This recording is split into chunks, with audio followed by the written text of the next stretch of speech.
sabe que os deuses sem Deus não cessam de brotar, nem cansam de esperar. E o coração que é soberano e é senhor não cabe na escravidão, não cabe no seu não, não cabe insistir tanto sim. É pura dança e sexo e glória, e paira para além da história. Hoje o Oba ia lá e via, hoje o Oba ia. Os primeiros negros que vieram para o Brasil foram trazidos como escravos para trabalhar nas plantações de cana-de-açúcar.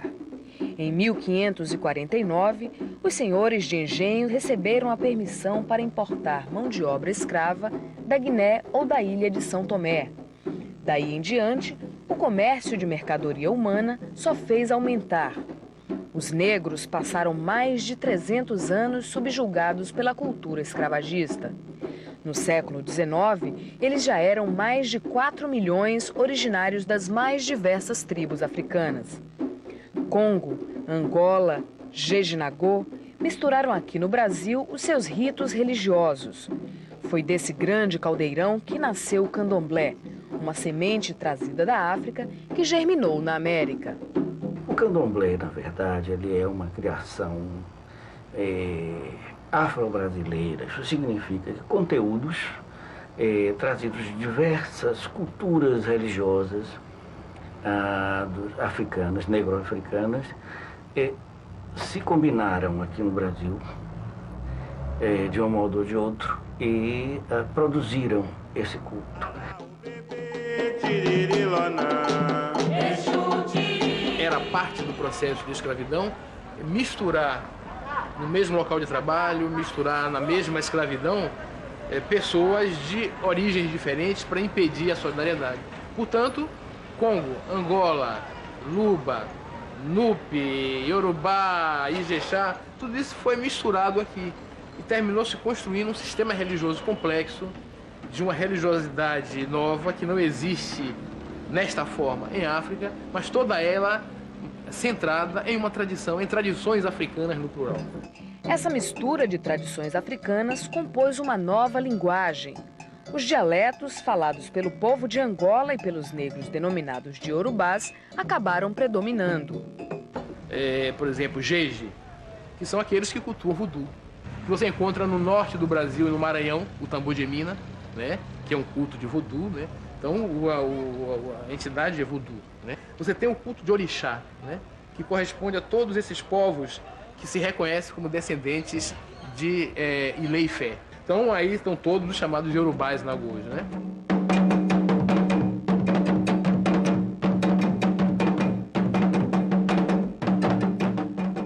E você tem toda uma tradição que aqui a gente chama de Congo-Angola, né? Que é uma tradição de culto a Inquice, né?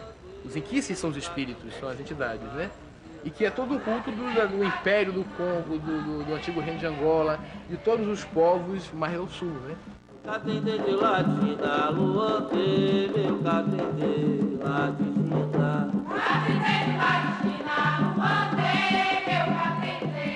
Candomblé originalmente significava festa. Hoje, a palavra é utilizada com um significado muito mais profundo. Candomblé é o nome de uma religião afro-brasileira.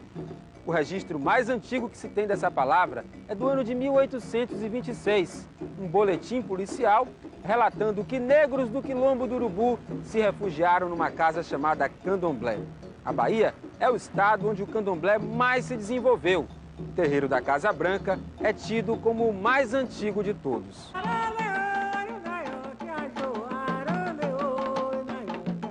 Conta a nossa tradição que a casa foi fundada por Yanassô, Yacalá e Adetá. Essa fundação teria acontecido em fins do século XVIII. Muitos dizem começos do século XIX, né? É incerto, não temos coisa certa. Apenas sabemos que foi uma grande casa de culto criada na Barroquinha, onde havia uma grande concentração negra. E é de lá que sai esse pessoal que vai fundar a Casa Branca do Engenho Velho. De lá sai o Gantuá, né? Sai o Poafonjá, saem tantas casas ilustres do mesmo tronco, da mesma semente. Edson Carneiro chega a dizer, talvez com algum exagero, que da Casa Branca saíram todos os outros terreiros de candomblé. Os ritos de origem africana conviveram no Brasil com os cultos indígenas e com a religião católica. Nessa convivência, o candomblé recebeu muitas influências, mas nem sempre houve sincretismo, ou seja, a incorporação de símbolos das outras religiões. O que realmente é um sincretismo é esse grande sincretismo interafricano, né? De várias tradições religiosas, de locais diferentes, de nações diferentes, se organizando dentro de uma religião do candomblé. Esse é o maior monumento de sincretismo. O caboclo, a entidade indígena, é admitida dentro do candomblé de origem africana, reconhecido como dono da terra, como o primeiro ancestral. Tanto que ele dança de verde e amarelo, dança às vezes até com bandeira brasileira, para mostrar que ele era o dono da terra, o primeiro ocupante que merece a reverência. A Irmandade da Boa Morte de Cachoeira, cidade do Recôncavo Baiano, é um bom exemplo de como os negros, embora discriminados, respeitavam a religião cristã. A Irmandade, que nasceu na segunda metade do século XIX, nos últimos anos da escravidão, é formada por senhoras negras com mais de 40 anos, que são sacerdotisas do candomblé e devotas de Nossa Senhora. Você sabe que nós negras sempre teve o seu candomblé. Eu mesmo sou de Inhansá. Cada uma tem o seu orixá. Agora, dentro da Casa da Boa Morte, nós somos filhas de Maria.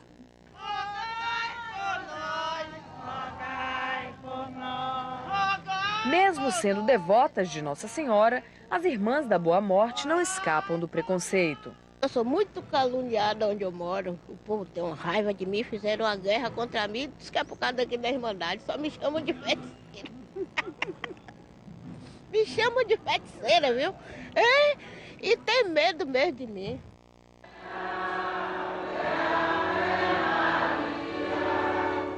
Hoje em dia, para abrir um terreiro de candomblé, basta ter bastante força de vontade e ter cumprido as obrigações com os santos. Mas nem sempre foi assim. Até a primeira metade do século XX, era preciso pedir licença à polícia para realizar os cultos. Não faltaram cenas de violência e muita perseguição.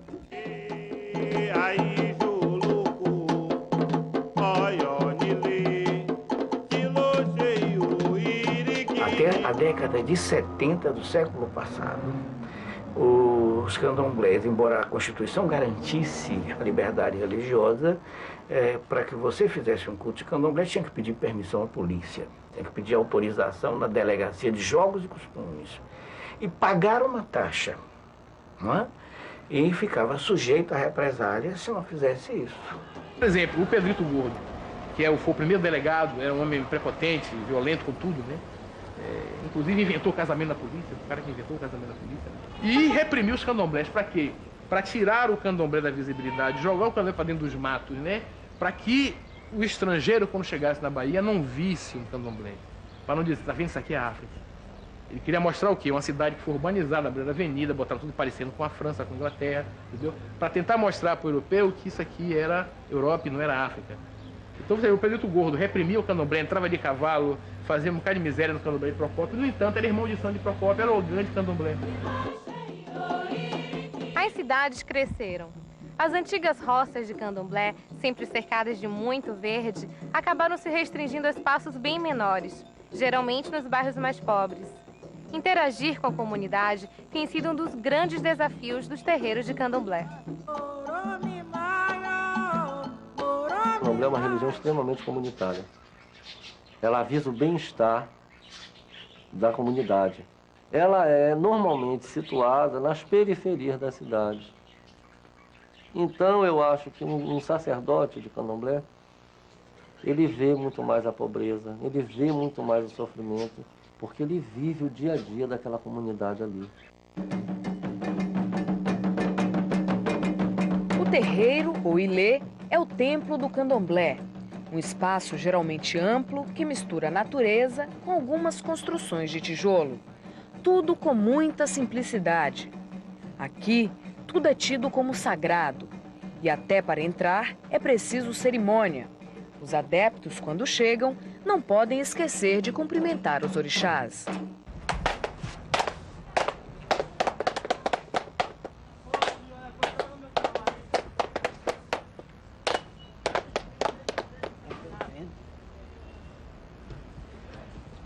Ogo, patacoio, acambeleugo. O candomblé, como todos sabem, é uma religiosidade natural, voltada para a natureza. Então, temos a necessidade de cuidar dos nossos vegetais, temos a necessidade de ter lugar para cuidar dos nossos animais, porque é um contato natural com a estética, com o verde e as nossas plantas medicinais, que também são plantas de culto. Por isso, há uma necessidade muito grande de termos um espaço amplo onde a gente possa cultuar os nossos orixás e os nossos verdes. Esse é o nosso barracão, onde acontece o xirê, que é um momento de transição, né, da matéria para o espírito. O barracão se divide em dois espaços, né? Temos a parte central, que é onde acontece o xirê. As pessoas, os iniciados do axé, fazem seu momento de transição. E temos o lado direito para os homens, o lado esquerdo para as mulheres, né?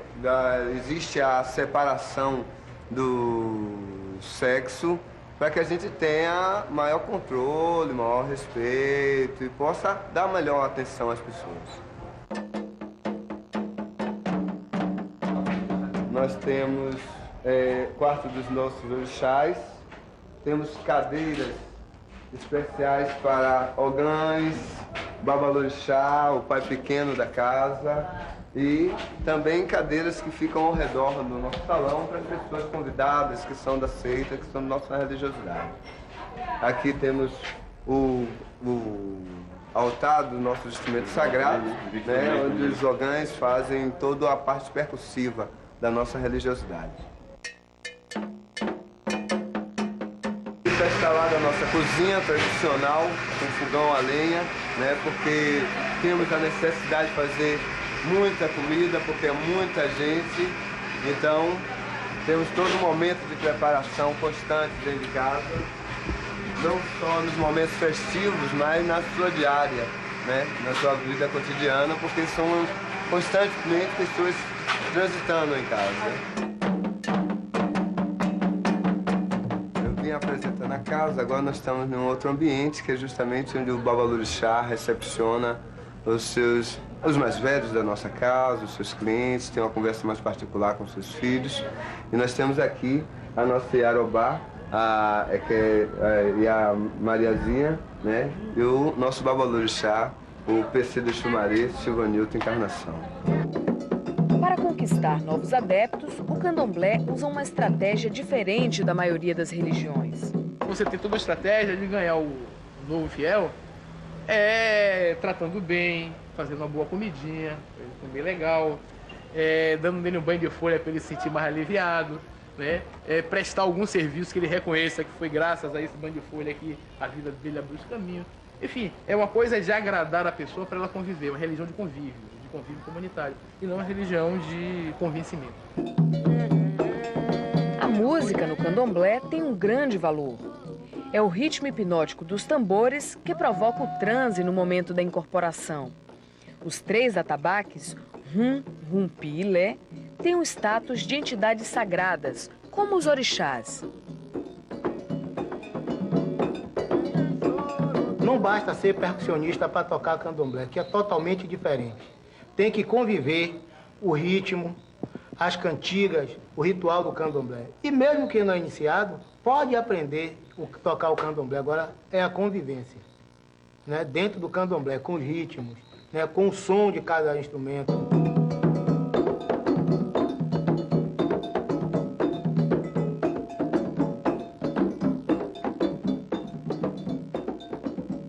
O candomblé Angola, os ritmos básicos são o cambila, tem o barravento, o congo, o ijexá e temos também o arrebate.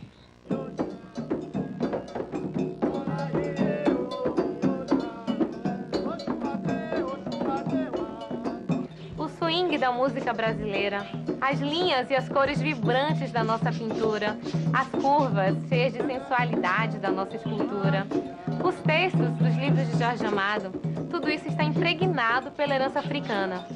Não são poucos os artistas que buscam inspiração no imaginário rico e fascinante do candomblé.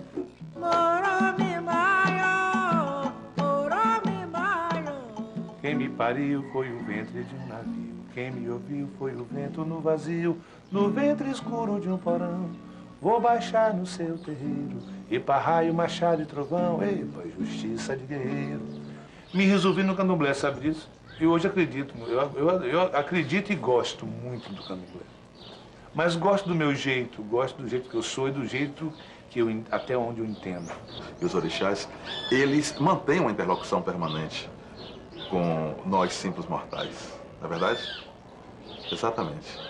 Coisa que as chamadas religiões monoteístas não permitem de forma alguma. Existe aquele Deus impessoal, aquele Deus a que você não tem acesso e que por isso ele infunde um temor muito grande. Cruel. Mas é muito comum que uma pessoa como eu, como você, converse com o Iansã, né, e dê uma contrapartida e propõe a ela e ouve o que ela diz, né, e segue em frente e aí vem uma solução de compromisso.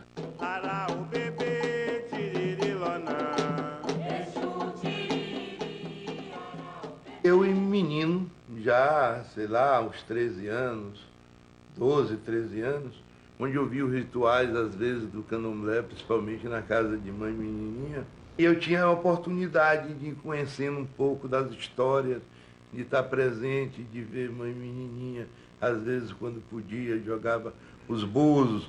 Então, meu envolvimento foi cada dia mais marcante em minha obra, foi uma coisa automática, não foi uma coisa planejada, e que o tempo me trouxe esta marca dentro do meu trabalho.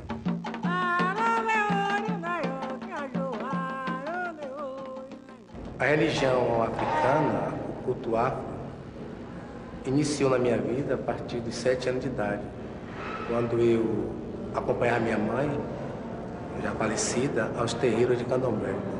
Quando eu comecei a pintar os orixás, eu tinha assim, muita afinidade. Eu já acho que eu já tinha aquela vontade de mostrar, acima de tudo, não só a figura dos orixás, mas também a riqueza que existe nessa cultura tão milenar que são os orixás.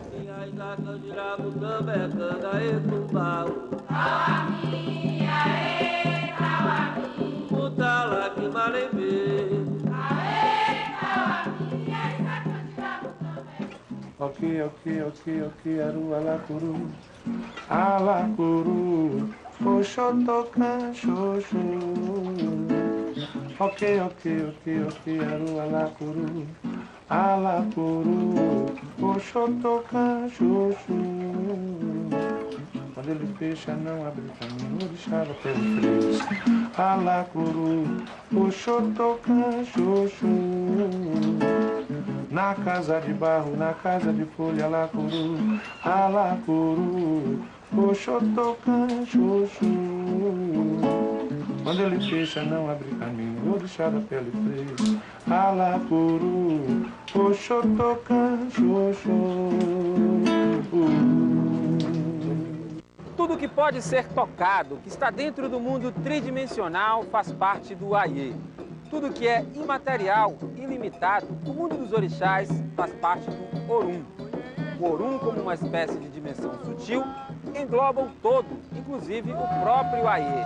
É assim que os adeptos do candomblé dividem as coisas do céu e da terra.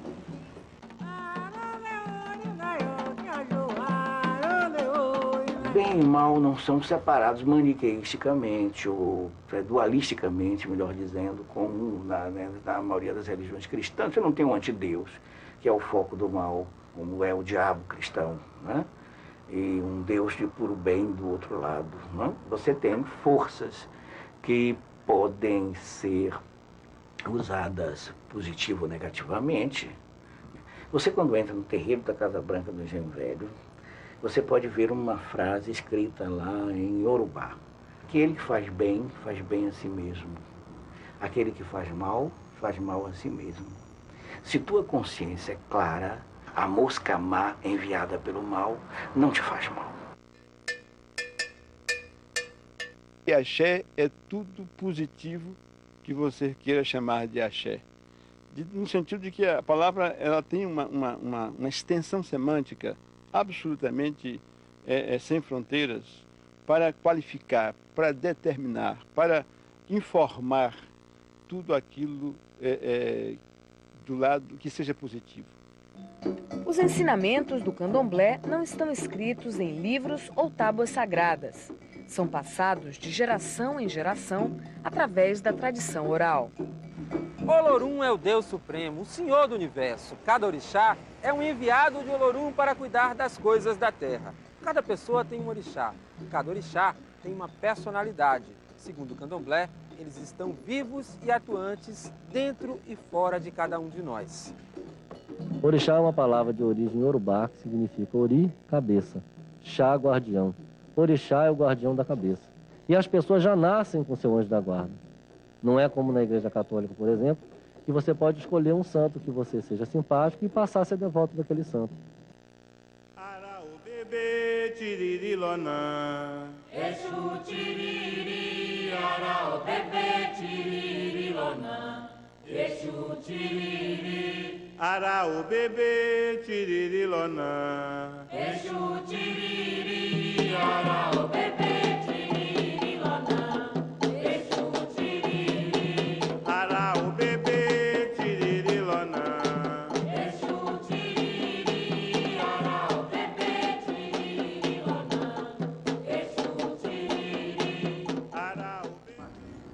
Quem tem medo do mal? Tem gente por aí que acredita que Exu, o orixá mensageiro, é o próprio diabo. Mas para quem entende do assunto, a história é bem diferente.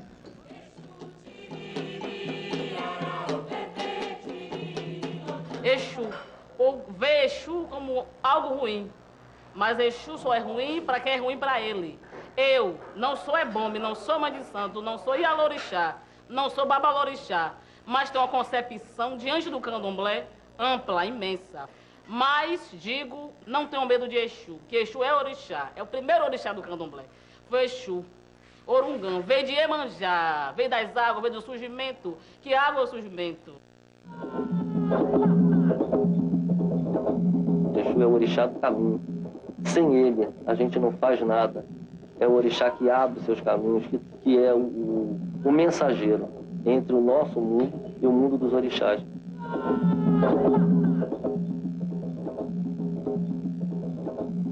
Quem tem fé, reunião com Ogum, vê os caminhos abrir. Ogum, que eles cortam assim, estão mostrando que Ogum está cortando o mal que vier na frente. Ali está mostrando de olho aberto, ali como se fosse, ele está passando para o povo, o que significa isso aqui, ó. Ogum cortando, Ogum na guerra, Ogum vencendo, que Ogum é vencedor de guerra, de batalha, Ogum orixá do ferro, Ogum orixá ferreiro.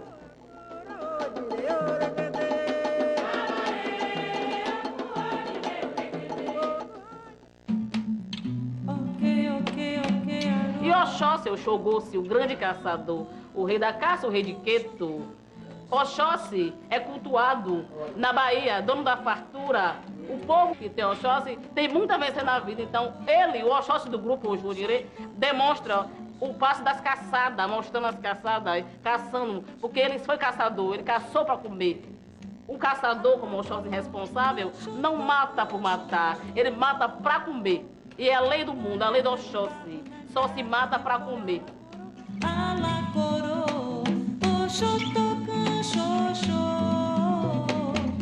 Quando entra na mata, mata se agita, alacorô, oxotocan, xoxô. Ofá é seu fuzil, uma flecha no meio do fogo e o fogo apagou. Ofá é seu fuzil, uma flecha no olho do sol e o sol sumiu. Alacorô, oxotocan, xoxô.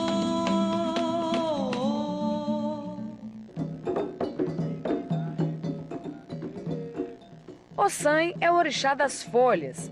A medicina do candomblé está toda baseada no poder curativo das plantas. E Ossan é o orixá que detém todos esses segredos. Existem plantas sagradas, são chamadas plantas de orô, portanto, do contexto religioso, que estão vinculadas a determinados orixás, porque não somente a Ossan. Ossan é, digamos, o administrador das folhas e das plantas sagradas e que cura, mas os orixás todos têm as suas plantas prediletas. Essas folhas são reconhecidas, utilizadas e, de certa forma, preservadas com um certo recato.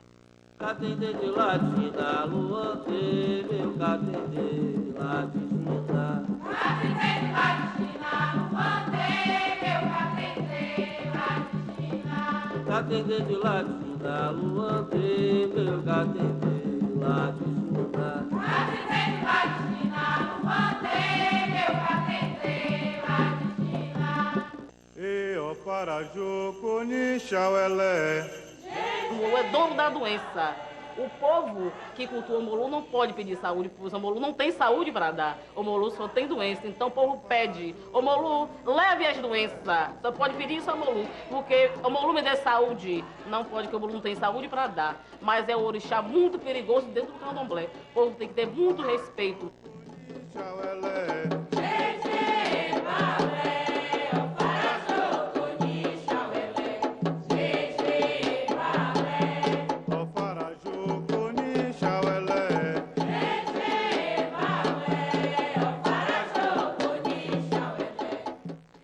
O Xumaré é efetivamente o arco-íris. Como todas as divindades, ou como quase todas elas, o Xumaré representa um fragmento dessa natureza total, né, universal. Um fragmento que não é um pedaço, mas que é uma unidade constitutiva de significados. No caso, o arco-íris, né? Crede-me, credeu a crede-me runde.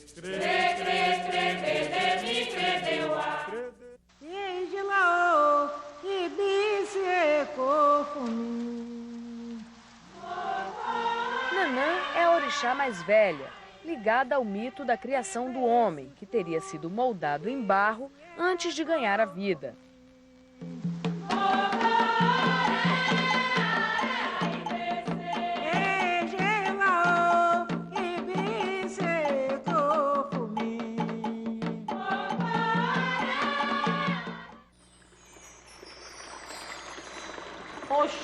Oxum é deusa da beleza, da feminilidade, Oxum. Ereia e eu, o povo, as mulheres têm que cultuar Oxum, tem que ver os seus úteros, tem que ver seu aparelho reprodutor, porque Oxum é dona disso. Oxum é dona da criança, dona dos seios cheios de mama. Oxum é tudo, é a dona do ouro. Quem fizer Oxum, quem raspar Oxum na vida, não passará fome, não se naufragará.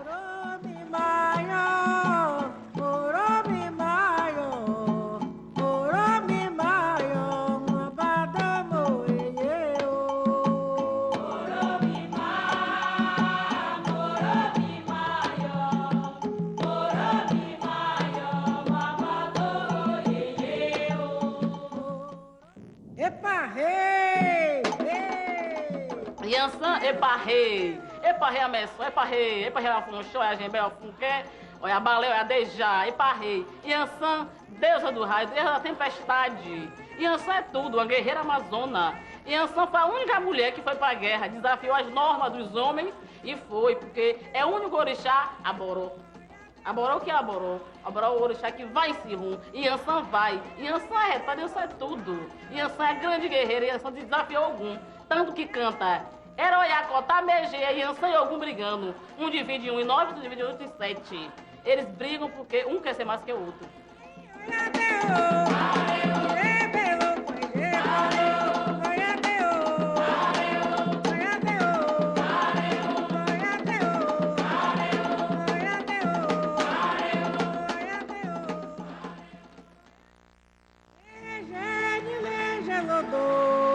Iemanjá é surgimento. Iemanjá é Iaori. Iemanjá é dono da cabeça do Terra, o planeta Terra, os seres humanos, os habitantes da Terra. Todos têm Iemanjá na cabeça, pois Iemanjá é dona da cabeça e Aori. Dos seios de Iemanjá que surgiram os orixás. Foi de Iemanjá que veio Exu, foi de Iemanjá que veio Ogum, foi de Iemanjá que veio Oxóssi, foi de Iemanjá que veio Xangô. Iemanjá criou o Molu, não pariu, mas criou. Iemanjá é mãe, Iemanjá cria. Iemanjá é tudo no candomblé, pra mim Iemanjá é tudo. Odoia!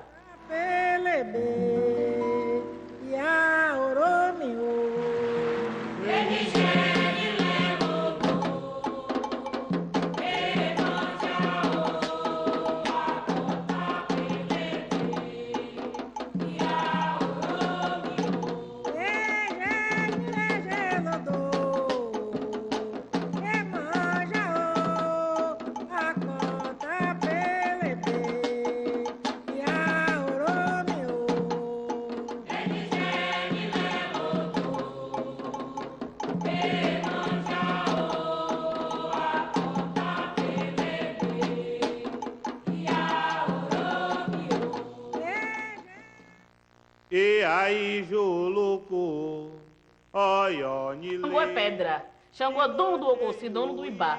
Xangô, Obanixeca, Ocabiecilé. Xangô, Aganju. Aganju, que Aganju é rocha, é surgimento. Então o Xangô vem mostrando que ele é o advogado, ó. Vem mostrando que ele manda no mundo. Que Xangô é isso aqui, ó. Xangô requer tudo, é justiceiro, é o dono da justiça. Nile, Kilo cheio, Iriquini, Baudê. Aí,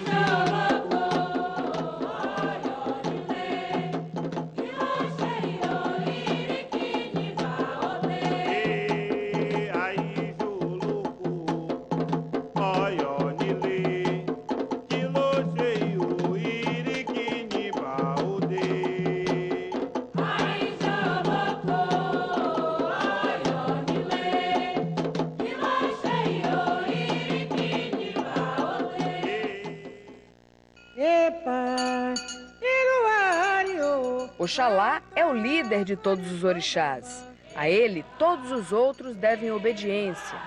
Simboliza a paz e a sabedoria. Se manifesta de duas maneiras. Oxaguian, um Oxalá mais moço, o guerreiro da paz, e Oxalufã, quando aparece mais idoso e encurvado.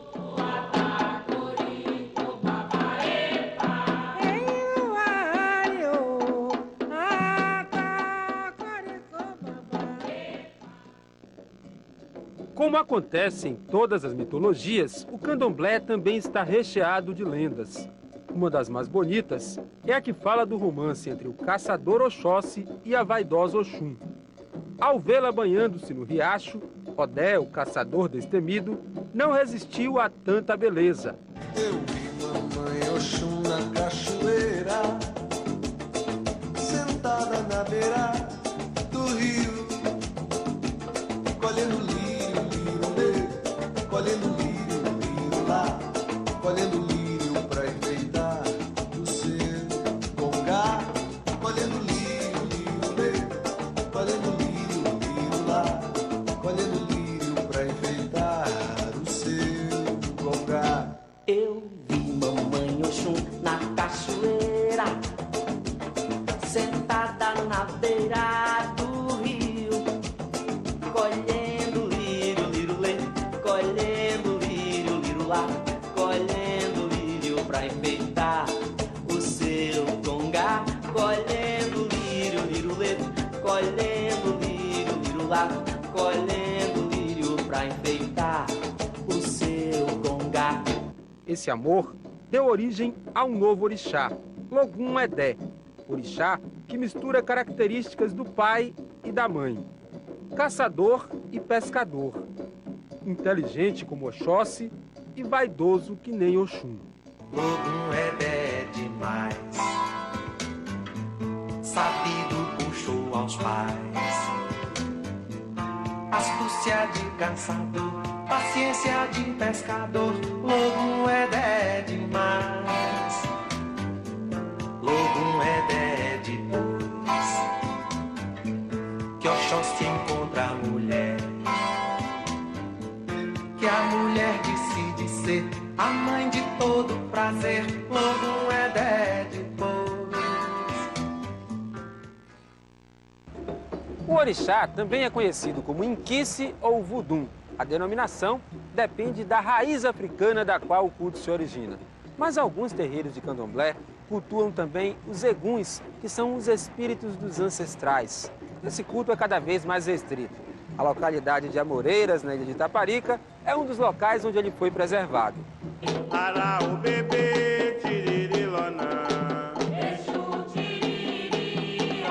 O orixá é um vento. Pega a pessoa, dança, tudo, a pessoa não sabe. A não ser aqueles fingidos, né? Mas que o orixá existe. O egum é cultuado. Depois que morre, a gente faz aquele, você sabe, a xexê. Você que é angoleiro, chama acerrum, né?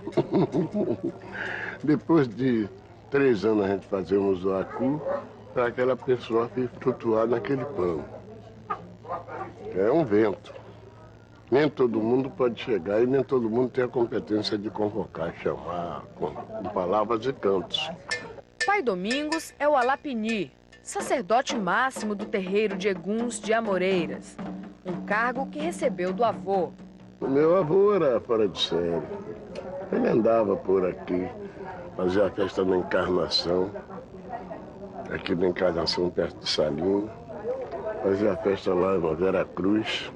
Ali tinha um terreiro que eu estou lhe dizendo, do finado Sarafim. Lá tinha o Sarafim, tinha João 2 metros, tinha tio João, tudo isso era tio africano que veio. Naquele negreiro, né? Escondido por aqui, foi que deu essa instrução de Egum.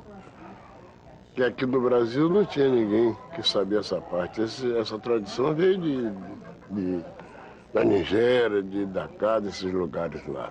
Chegou para mim porque eu morei lá com ele. Desde a idade de 8 anos, saí com 18 para 19, quando procurei família. E eu vi ele cantava, me explicava o que era que estava dizendo.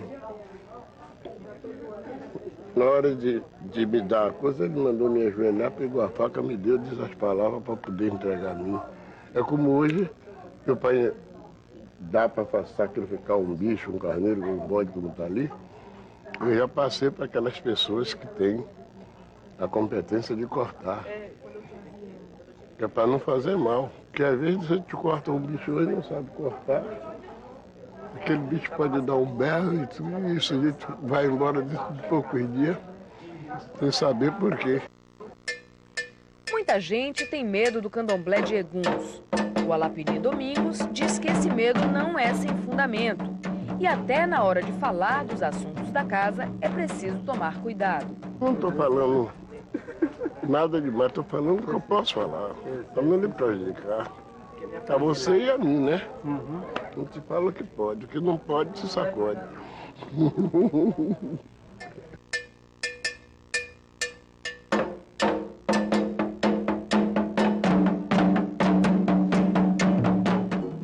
Respeito aos mais velhos, disciplina rigorosa, solidariedade. Estes são apenas alguns dos fundamentos que devem estar presentes na conduta dos adeptos do candomblé. Aqui, cada um tem uma missão que deve ser executada em benefício do conjunto.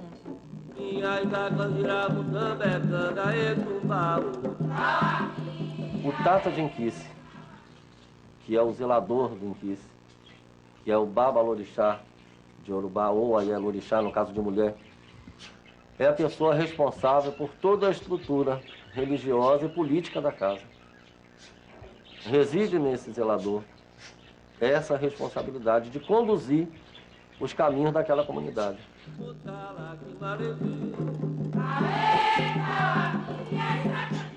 Abaixo, se pode se dizer abaixo, são as pessoas que são iniciadas, que têm uma missão em relação ao candomblé, mas que não incorporam, não entram em transe.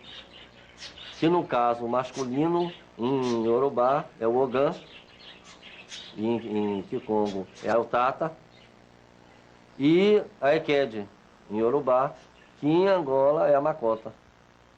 São pessoas que têm compromisso com o orixá, passam pelo processo de iniciação de uma forma diferenciada, porque eles não entram em transe.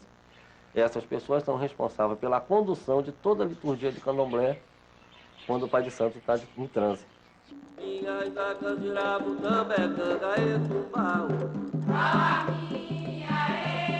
Aí vem o Iaô, que é a pessoa iniciada, que é o aprendiz, certo?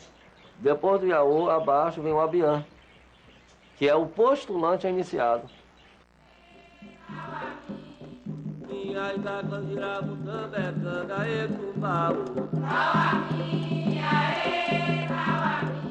Contas, batas, saias, o traje no candomblé segue as regras do ritual. Cada um se veste de acordo com o cargo que ocupa no terreiro.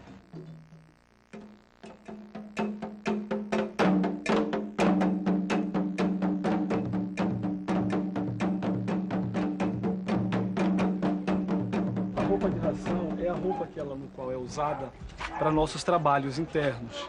Como vocês podem ver, ela é uma Iaô, está usando a camisa, o pano da costa, o ujá, a saia.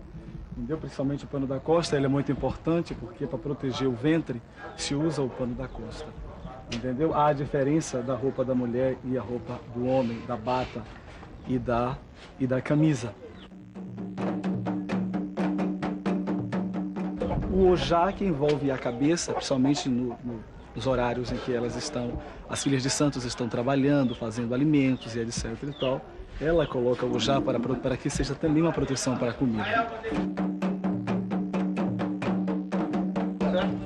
A roupa masculina é usada para o gãs e filhos de santo de sexo masculino para os devidos trabalhos internos que é feito dentro das dependências da casa do candomblé.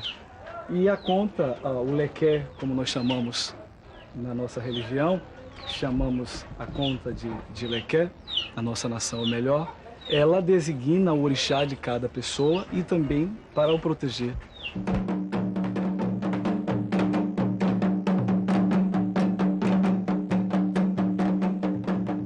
Os descalços são comuns porque nós temos uma ligação muito forte com a terra, né? Então, por isso que nós temos que estar sempre descalços no terreiro, porque a energia vem da terra.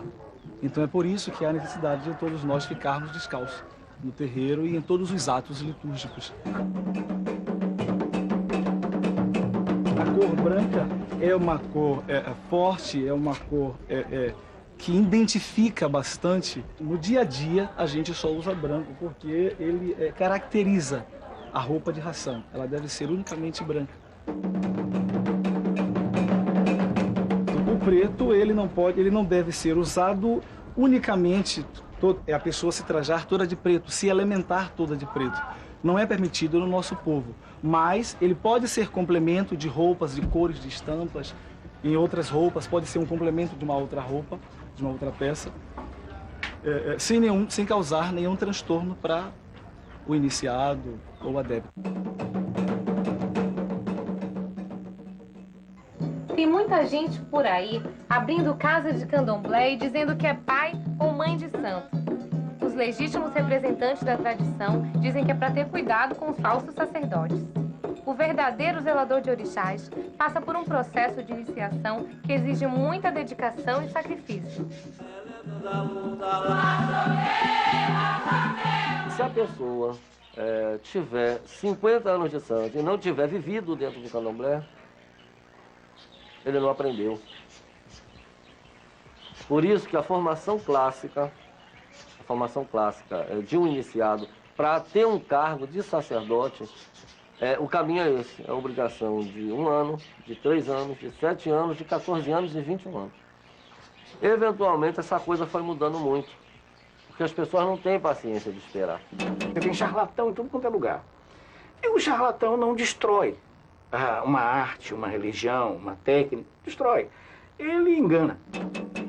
Então a pessoa dá um santo, faz o santo, não, sou pai de santo. Aí você vê pessoas inexperientes dentro da religião, pessoas imaturas espiritualmente e pessoalmente, conduzindo as vidas de outras pessoas. É uma responsabilidade imensa, muitas vezes não dá certo e a responsabilidade recai sobre o candomblé.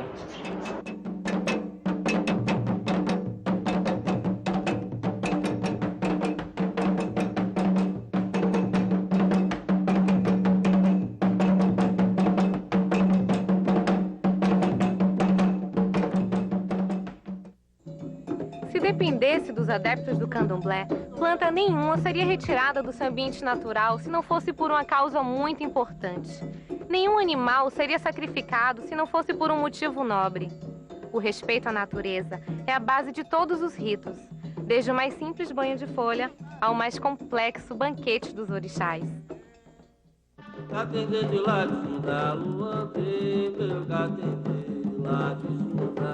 A oferenda alimentar no candomblé é muito importante, né? A oferenda alimentar é uma maneira de eu me comunicar com os orixás. Eu me comunico pela oferenda alimentar. Ela tem um valor importantíssimo, né? Então tem uma cozinha altamente elaborada. É um título sacerdotal dos mais altos. Na Casa Branca, por exemplo, é o de Iabacé, é aquela que cozinha para os orixás. A oferenda é uma troca. Você está agradando o orixá pela fartura, pelos campos estarem assim florindo, tudo está, entendeu? Protegido. As pessoas confundem muito a coisa da matança do candomblé. De tanto o nego ver aberrações aí, as pessoas acham que matança no candomblé é uma carnificina, é uma coisa desastrosa. Isso é um ciclo da vida. Candomblé é uma religião extremamente ligada à natureza.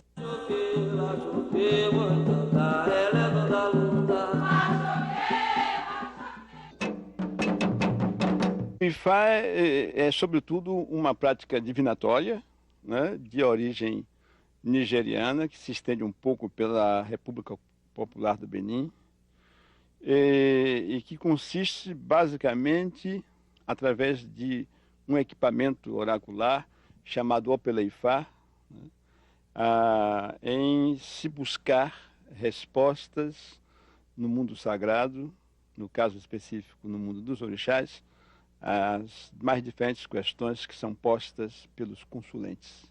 Diante dos avanços cada vez maiores da tecnologia, muita gente se preocupa com o destino do candomblé, uma religião voltada quase que exclusivamente para as forças da natureza. O que será que um pai de santo acha de ter um computador no terreiro? Para a maioria deles, toda mudança, se for para melhor, é sempre bem-vinda. Se o homem adotar de inteligência consegue essas descobertas, ele tem que realmente utilizar, né, para o bem da humanidade, né, porque o computador não é só o site, nós podemos mostrar o nosso trabalho ao mundo, né? A tecnologia não afeta tanto. Os argentinos, você sabe que tem muito argentino no candomblé agora, né? O candomblé floresceu também na Argentina, curioso. Eles já puseram sites com o jogo de Ifá no computador. Há pessoas que se comunicam, não é? A proposta da religião, pelo computador. Enfim, eu acho que não vai chegar o momento da gente mandar Ibó por e-mail, né? Porque o Sérgio não vai aceitar. Mas essa adaptação naturalmente ocorrerá. Né? E dessa nova situação de conflito, vai surgir um candomblé mais resistente, mais consciente, inclusive com a necessidade de registrar melhor sua tradição, de construir melhor seus intelectuais, enfim, de ter uma rede de apoio mais esclarecida à sua volta.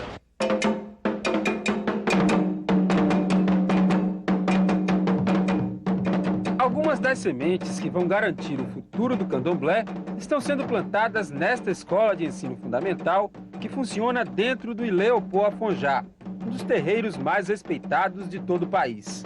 Aqui, as crianças aprendem desde cedo na sala de aula o beabá da tradição africana.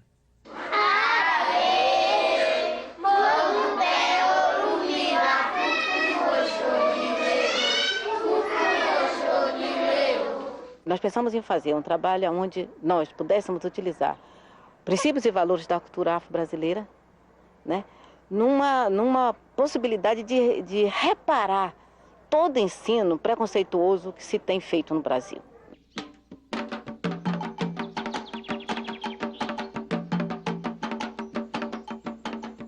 Primeiro a gente trabalha a questão de identidade cultural mesmo, né? Contar a história do povo delas, né? Para elas. Então elas ficam motivadas, procuram saber dessas histórias em casa, contar essas histórias em casa. Da onde é que eu vim? Quem é o meu povo? Por que eu estou contando essa história? Por que a Pro está me contando essa história? Contando a história do nosso povo, uma professora afrodescendente contando a história do povo dela para o povo dela. Eu penso que eles serão diferentes, né? E você vê que aqui não é proibido pisar na grama, ou não é proibido jogar lixo. Aqui, a terra é de Onile, a terra é sagrada. A gente nem precisa proibir. O que a gente vê hoje, né? Tiram o sujeito que está no terreiro de candomblé e diz que ele está indo para o inferno, tira ele e ele vai para uma igreja onde tem todo um processo de embranqueamento, né? E a minha alma é o principal, né? O que está dentro de mim, o que eu carrego, né? Ela sempre vai ser uma alma negra. E a minha alma é o principal, né? O que está dentro de mim, o que eu carrego, né? Ela sempre vai ser uma alma negra.